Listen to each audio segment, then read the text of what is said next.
একই খেলা হচ্ছে বিশ্বকাপ বাছাই পর্বে। বড় দলগুলো হারছে ছোট দলের বিপক্ষে।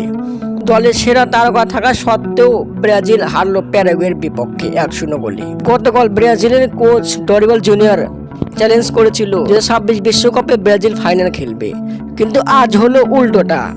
গতকাল রাতে কলম্বিয়ার বিপক্ষে আর্জেন্টিনা হেরেছে।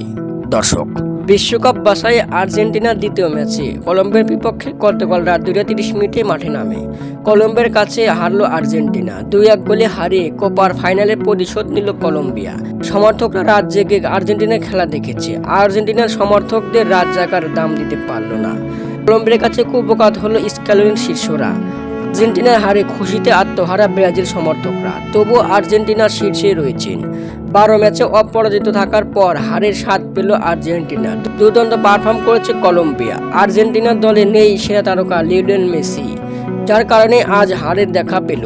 এমন হারে অনেকেই বাজে কমেন্ট করেছে, বিশেষ করে ব্রাজিলের সমর্থকরা। বিশ্বকাপ বাছাই আর্জেন্টিনার এটি দ্বিতীয় হার। কোপা আমেরিকার ফাইনালে আর্জেন্টিনা কলম্বিয়ার স্বপ্ন ভঙ্গ করেছিল।